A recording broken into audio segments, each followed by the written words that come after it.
नमो बुधाय। जय भीम साथियों, जय संविधान, जय प्रेम, जय ज्ञान। बाबा साहब डॉक्टर भीमराव अंबेडकर ने मनुस्मृति का दहन अर्थात क्यों जलाए थे? ये घटना अपने आप में इतनी भयानक और दर्दनाक है कि मनुस्मृति में दिया हुआ विचारों से आपका रूह कांप जाएगा। जो मनुस्मृति क्रमिक असमानता अर्थात विषमता पर खड़ा विचार है। वीडियो को लाइक कर दें, अगर नए हैं तो सब्सक्राइब कर दें और शेयर जरूर करें ताकि लाखों के पास विचार पहुंचे। 25 दिसंबर 1927 वह दिन जब बाबा साहब अंबेडकर ने पहली बार ब्राह्मणवादी और मनुवादी विचारों पर आधारित मनुस्मृति जलाई थी, क्योंकि जाति और वर्ण व्यवस्था, ऊंच नीच, छुआछूत को सही ठहराती है। इस किताब को बाबा साहब डॉक्टर भीमराव अंबेडकर ने महार सत्याग्रह के दौरान जलाया था। ऐसा करके बाबा साहब डॉक्टर भीमराव अंबेडकर ने इस किताब में लिखी सारी जातिवादी, वर्ण व्यवस्था, छुआछूत को खारिज किया था। आज भी हर साल 25 दिसंबर को मनुस्मृति दहन मनाया जाता है, क्योंकि मूल निवासी बहुजन समाज पिछड़ा, अति पिछड़ा, ब्राह्मणवादी विचार धारा से और जातिवादी सोच से आजाद नहीं हो पाया है। आज भी मनुस्मृति दहन दिवस मनाना जरूरी है, क्योंकि संविधान की मौजूदगी के बावजूद आज भी हमारा समाज मनुस्मृति में लिखी बातों का पालन करता है। अब चलिए एक नजर डालते हैं कि आखिर क्यों बाबा साहब अंबेडकर ने मनुस्मृति को जलाया था। मनुस्मृति के मुताबिक ब्राह्मणों की सेवा करना ही शूद्र अर्थात पिछड़ा, अति पिछड़ा का मुख्य कर्म है। इसके अलावा शूद्र जो भी करता है वह निष्फल होता है। शूद्र को धन संचय अर्थात रखने का अधिकार नहीं है। जिस देश का राजा शूद्र हो वहां ब्राह्मणों को निवास नहीं करना चाहिए, क्योंकि शूद्रों को राजा बनने का अधिकार नहीं है। यदि कोई शूद्र ब्राह्मण के गलती के विरुद्ध हाथ या लाठी उठाए तब उसका हाथ काट लेना चाहिए, ऐसा मनुस्मृति में दिया हुआ है। आगे सुने, वीडियो अंत तक देखें, अंत तक सुनते रहें। और अगर शूद्र गुस्से में ब्राह्मण के गलती के विरुद्ध लात से मारे तब उसका पैर काट देना चाहिए।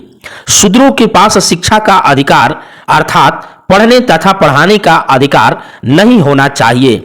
शूद्र यदि अहंकारवश ब्राह्मणों को धर्मोपदेश करे तो उस शूद्र के मुंह और कान में राजा के द्वारा गर्म तेल डलवा दें।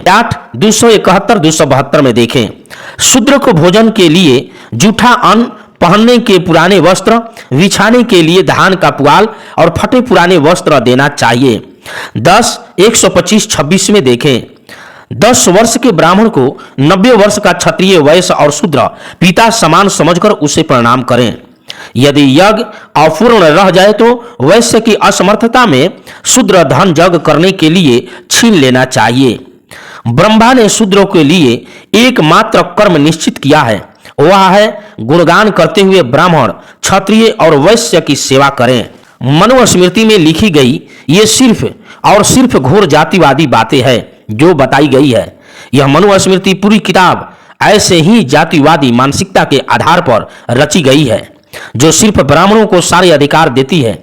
इसलिए बाबा साहब डॉक्टर भीमराव अंबेडकर ने मनुस्मृति किताब को जलाकर इस जातिवादी व्यवस्था के खिलाफ विरोध जताया था। यह किताब औरतों को भी सारे अधिकारों से दूर रखने की हिमायती है। महिलाओं को लेकर मनुस्मृति में लिखा गया है, रात हो या दिन महिलाओं को हमेशा पुरुषों और परिवार के अधीन तथा आत्मनिर्भर होकर खुद से कुछ नहीं करना चाहिए। महिलाओं के पास तलाक का अधिकार नहीं होना चाहिए, पर पुरुष के पास है। मनुस्मृति की माने तो महिलाएं सिर्फ ब्राह्मण जाति के पुरुषों की गुलामी के लिए पैदा लेती हैं।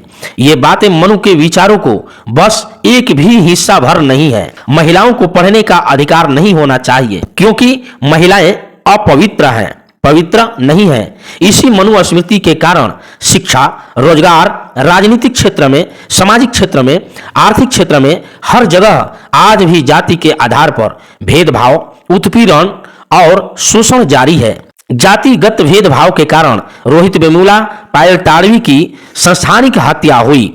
आज भी घोड़ी चढ़ने पर साथ में खाना खाने पर दूसरी जाति में प्रेम रखने के कारण शूद्रों की हत्या स्वर्ण वर्ग द्वारा की जाती है।